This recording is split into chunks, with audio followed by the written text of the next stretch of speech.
Ici Nicole Gratton, directrice de l'École internationale de rêve. Bienvenue à votre capsule « La nuit porte conseil ».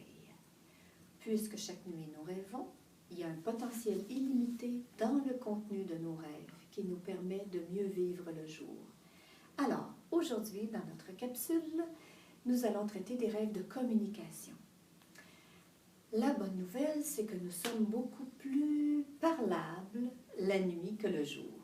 Donc, dans nos rêves de communication, on peut prendre des nouvelles des personnes qui sont au loin, on peut régler des conflits en rapport avec des situations de notre vie de jour, on peut aussi aller vérifier des données auprès d'une autre personne. Donc, c'est une rencontre télépathique dans laquelle on s'adresse ou on prend des nouvelles de l'autre personne d'âme à âme.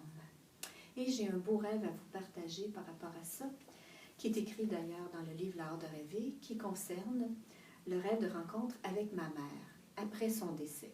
Donc, on peut rêver à des personnes décédées durant la nuit, et souvent ce sont des rêves contacts, des rêves de communication. Alors, le rêve se lit comme ceci. La dernière visite de maman. Maman vient me faire ses adieux. Elle me dit qu'elle part pour un long voyage. Je lui demande si elle a tout ce dont elle a besoin. Elle me rassure. Elle me serre ensuite dans ses bras. L'amour qui se dégage de ce moment unique ne laisse aucune place à la tristesse ou à la douleur de la séparation. Sentiment final à la dernière scène, c'était amour éternel. En fait, ce rêve-là, je l'ai fait une douzaine d'années après le décès de ma mère. Et ce rêve-là est venu m'indiquer parce que je rêvais à elle régulièrement, pratiquement tous les mois. Et suite à ce rêve-là, je ne l'ai jamais revue dans mes rêves. Alors, ça m'a permis de faire une dernière communication avec elle et de voir qu'elle était prête à partir pour un autre voyage, puisque ses valises, ses bagages étaient prêts. Donc, les rêves de communication nous mettent en relation avec des personnes vivantes ou décédées pour mieux harmoniser nos relations, régler des conflits, prendre des nouvelles, etc.